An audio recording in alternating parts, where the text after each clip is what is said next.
welcome to another episode of The Wrap.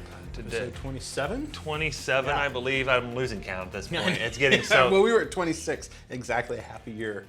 Yes, that's right, time. last Yes. time. So it's almost like when you get old enough, you're just like, you just stop counting. They're like, how old are you? It's And you just kind of give a ballpark estimate. Yes, right? so somewhere around 25-ish. And in between 25 and 30 is somewhere where we're at. Somewhere in there. That's a safe ballpark right Yeah, we'll there. let you know when it's a year. We'll let you know. We will. We'll have a big celebration when it's a year. Let's get ourselves. But I do understand, though, that we are now on officially Google Podcasts. All right. We were already on Spotify. All right. Cool. We're getting out there. Man, it's just Getting out there. for all I don't know if we've got any more listeners. all two people who are listening to us can listen to us in a variety of formats now. That's right. Hey, whatever. We keep on rocking here. Take us in the car with you. You can take us on the beach Where- as you're listening to podcasts. Which I'm I don't not know sure who I would sits wanna- on the beach and listens to podcasts. Especially of these two schmoes here. Especially these two schmoes. Let's put- get right into things for today. We are beginning to near the end of our Mark series. Yeah. We have this wrap episode that A quick 7 weeks. Yeah. Yeah. Quick. Some people are probably thinking it wasn't all that quick, but yeah, quick. So we've got this wrap episode, and then we will have, one more wrap episode on the book of Mark? One more, kind of two more. We Kind we're of two. working We've on got the a special guest eighth- coming in. eighth week. That's going to be speaking on November the 8th, and we're hoping to have him as Yes, our very first. Well, I guess not first because Braden was our yeah, Braden special was guest. But Well, Braden we did. had Luke one day. Oh, I forgot we did. Yeah, Never yeah. mind. Okay, so our third. But Braden really only just stared at the camera the entire time, so I'm not sure he That's really all right. counted. But an actual there. legitimate. Somebody who is far smarter than the both of us, probably put together. Yeah. Hoping to get here in another couple wrap episodes.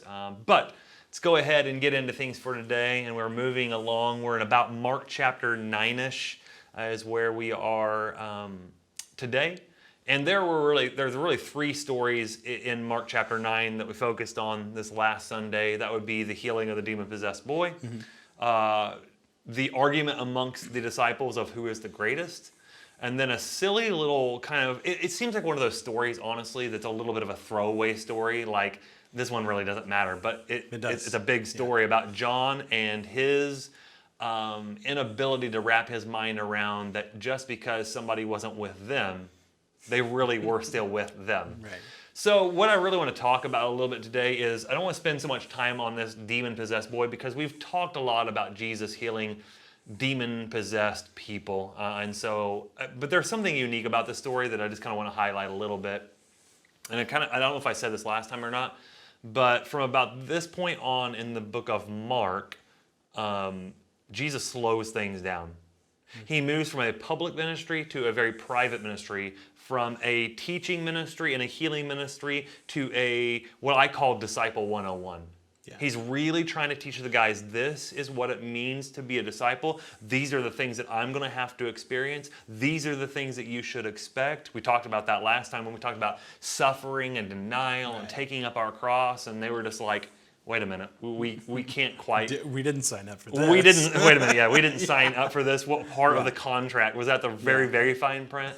And so Jesus heals this demon-possessed boy. And again, I want you to remember, this is on the heels of Jesus on the Mount of Transfiguration. He is just, in the greatest way that he did on earth, displayed his glory. Mm-hmm. And then he comes down this mountain with his three disciples, Peter, James, and John, comes to the other disciples who are having an argument with the scribes. And what really particularly interests me, we were kind of talking about this a little bit. I think it was you and I that were talking. This is, I think, a really good and sort of sad picture of the church sometimes. That Jesus comes down with his three disciples. He comes to the other disciples, the other 9 disciples. And they're arguing with the scribes, the religious leaders. And we understand later on that they're arguing because they had tried to exorcise the demon, to get the demon out of this boy, but they failed. Yeah. And so they were probably getting roasted. They were probably getting questioned. They were probably getting made fun of. And there's this big argument that ensues. And the whole time, guess what is still a very present problem in that moment? The demon-possessed. The demon-possessed boy is still there, Yeah. all right, with his father who's beside himself. And I think so often in the church, don't we do this? We have little petty squabbles and sometimes big squabbles inside the walls of the church. Yeah.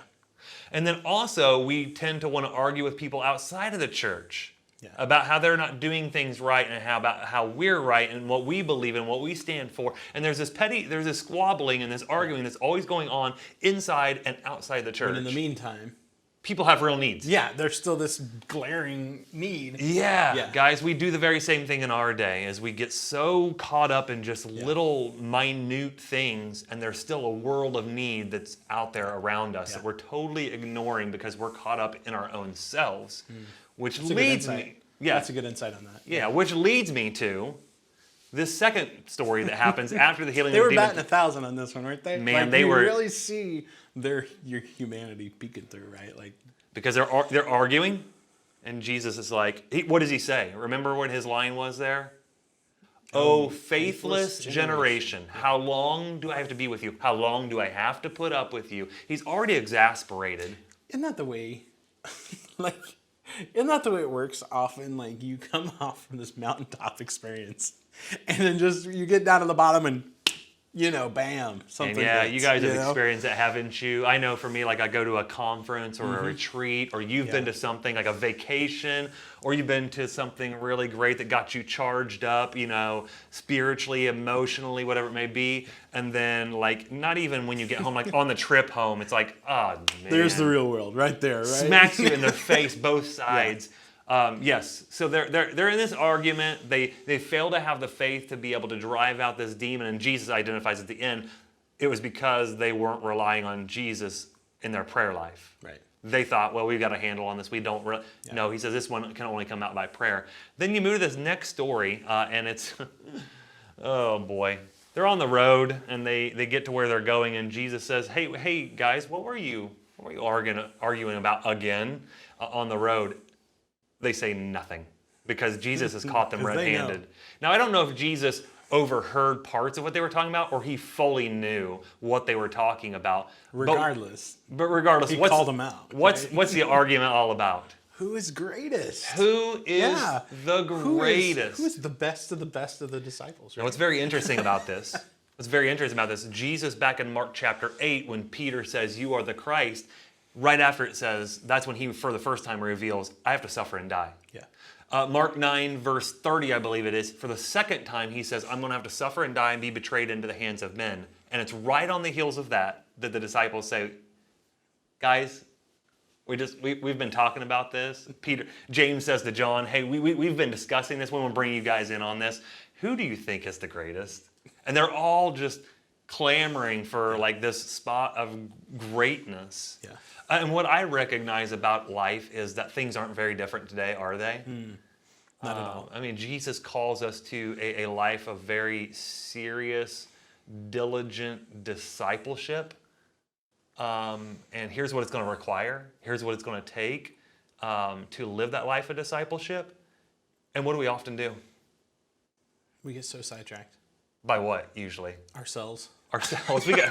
We get stuck on us, don't we? We get stuck on our abilities. We get stuck on how great we think we are. We are still asking the very same question today and arguing about the very same thing about our greatness. Now, we in our... Only it may come out more this day and age of, Lord, who do you think is the best church?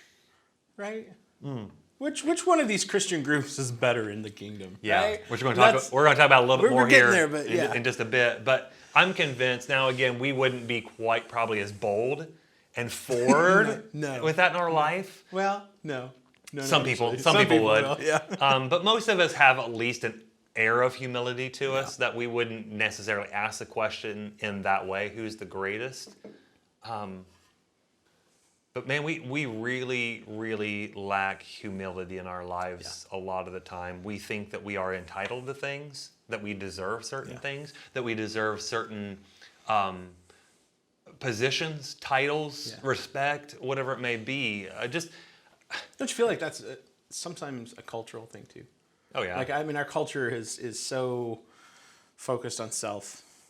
It is, and our culture is not only focused on self. Our culture is so focused on winning.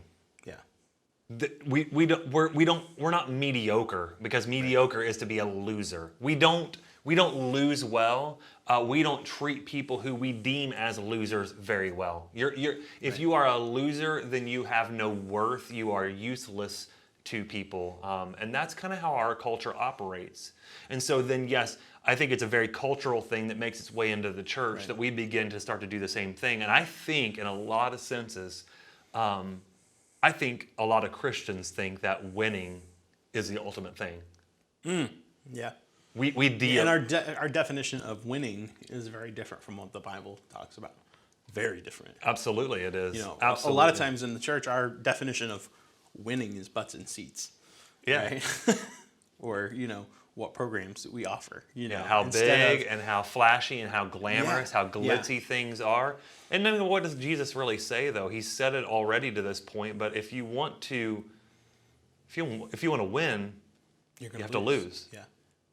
If you want to live, you're going to have to die. Like, I mean, anything that you can think of, Jesus almost says the opposite. And you're like, Jesus, now you're just being difficult. You know, like you're just, no, that's the way of the kingdom. And I've said it this way before. I really think sometimes we look at it and be like, Jesus came and he turned everything on its head.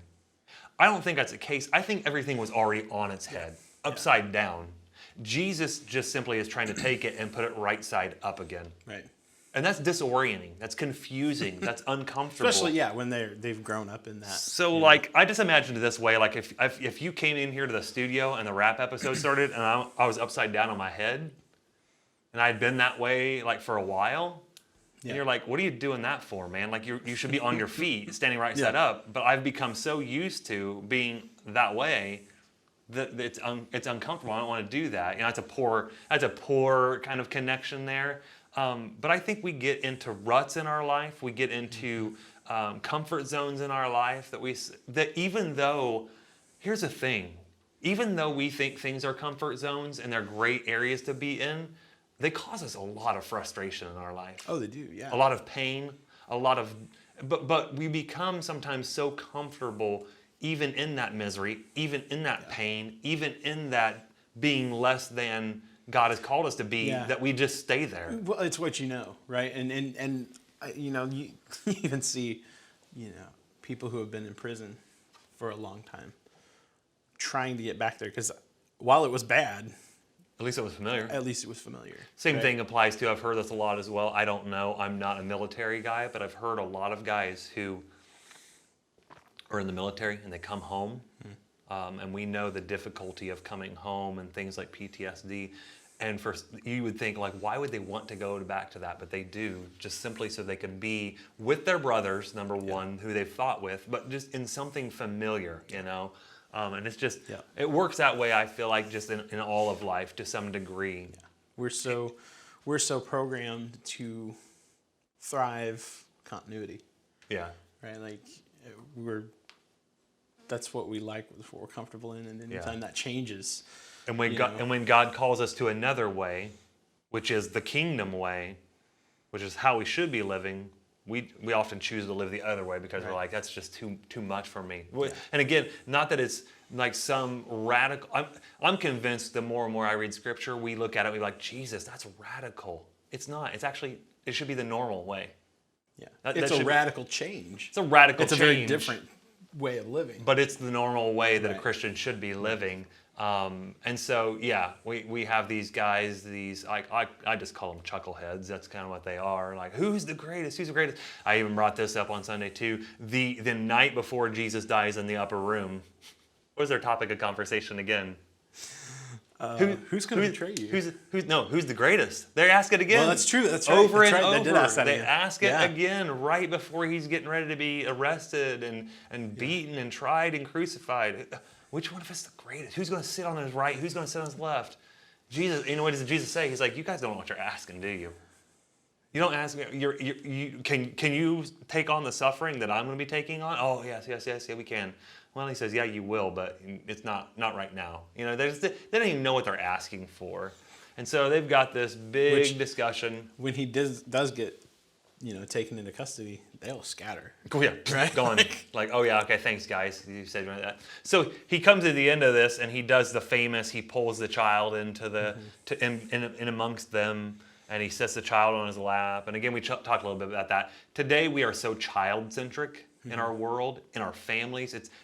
Again, I know for me, who dictates the schedule in my house? Probably Crystal, number one, and then probably more than that, actually, the kids. Yeah. Whatever they have going on, that's where we just look like fools running around all over the place. Everything centers around the kid, the child. It didn't work that way in the Jewish world. It didn't work that way, certainly, in the Roman world. In fact, they were looked at as useless and really just a nuisance. And he sits this child on his lap, and the point that I think we usually take from it is that, we need to be really humble like a kid, because kids are humble, right? They're just innocent.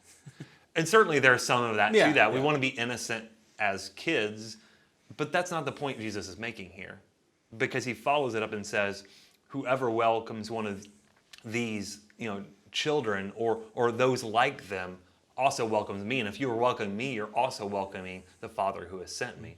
So the issue there isn't that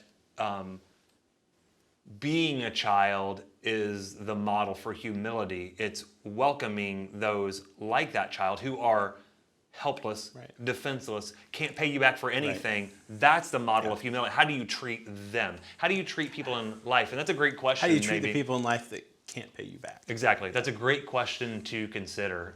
Where is your level of humility at? Well, you can answer that probably by looking around you, and how are you treating the people around you? Yeah. The people who everybody else would consider nothings and insignificant. Are you lowering yourself so that you can serve them and love them and validate them and show them worth? And then we go to this last story that we'll kind of just touch on a little bit today, which is John pipes up and he says, Jesus, we saw a guy who was casting out demons in your name, but he's not one of us. So Jesus, like. And you almost get this feeling. Like he's really proud of himself, right? I did you one proud, Jesus. It's either he's really proud or he's been convicted by Jesus teaching about humility. And I don't know what it is, but I think he feels like Jesus is going to be like, attaboy. But he says, we told him to stop. And Jesus goes, you did what? Yeah. Well, we told him to stop, Jesus, because he's not one of us. He's not in the club. And what is Jesus? Right? Yeah, he's not in the club. I call it he's not hashtag team disciples. Oh, yeah. Yeah, right? I like that. Yeah, and what does Jesus say? Whoever's not against us is for us. He's like, hey, guys, stop. Yeah. See, again, you're so concerned about you, your agenda, you looking good, you having all the power, you having all the authority, you being the greatest. That you can't possibly recognize that somebody else might be doing something great as well. Yeah. And again, I think really of the three stories, this is the one that hits the hardest today, because I think this is one of the biggest problems for Christians as individuals and the church as a whole. Yeah. We engage in such petty fighting and competition about things because we think we have the market cornered on all the great ideas. Yeah. We think we have the market cornered on great worship or great preaching, and that nobody else could possibly do this as well as we can. And here's what happens. I think we often realize that people are smarter than us. The people do things better than us. They have a greater idea that maybe we've been thinking about, but they just executed on it quicker or better, and we get offended. Oh, we do. We're how like, dare they steal the market? And so we trash them and we pull them down because guess what? They're not one of us. And this is what I said on Sunday, and I really hope that if you're listening to this, whenever you're listening to this, you take this to heart. If you are genuinely going to be a disciple of Jesus, I think one of the greatest marks of doing that is that you're able to cheer other Christians on. Yeah. No matter what. No matter what. Church, no matter if that takes you out of the spotlight and the limelight and puts you over here and they're in it. It doesn't matter. Yeah. If Jesus' name is being praised, and I'm reminded of in one of Paul's letters, he talks about, I think it's Philippians chapter 1, he's talking, and he goes, guys, certainly there are people who are just preaching out of conceit and envy. Doing it for all the wrong reasons. Doing it for all the wrong reasons, but all the right things are happening because Jesus' name is being praised and people are coming to Christ. And he's like, if that's the case, let it be. Yeah. And so I think we have to have the same. as long as the kingdom's being, forwarded, that's great. What their heart motive is between them and God. There's a big difference right? between false motives and Right. false teaching. Right. And in this situation in Mark chapter 9 and in so many other places in the New Testament, it's not an issue of false teaching. It's an issue sometimes maybe of false motives, but good is coming out of it. Yeah. And I'm not always to say like, well, whatever. If somebody has false motive, I think our bigger issue is we just can't stand not being in the limelight. We can't stand sitting in a second chair, and we want to be in that first chair. And so we get really mad at people and we say, that church over there. And we tell stories about them and we joke about them and we pull them down and we're like, nobody would ever want to go there. Stop. Yeah. Stop. Well, I think what Jesus was doing there too was he was really challenging John on the definition of one of us. Like, look, there's more than just the 12 that are going to be able to do this, right? Like, this is the church, and it's going to grow. And we so often have a hard time imagining it because we get so bogged down in right here, and we fail to see the bigger picture. Yeah. And sometimes we get locked into our little C church, and we forget about the big C church that exists globally. And so I think it's just a really great test for us, a really good check for us to really understand our hearts. And like, are we so bent on being the best at the expense of everybody else around us that we just lack some really genuine humility in our lives? Well, and I think that's sad when we do that, because I'm a full believer that each church, just like each individual, has a position and job and we function. all have a part in the body. It doesn't just have to do with individual Each believers. church has a different function and part in the body. And so if we're fighting against that, what's not getting done because we're fighting? Exactly.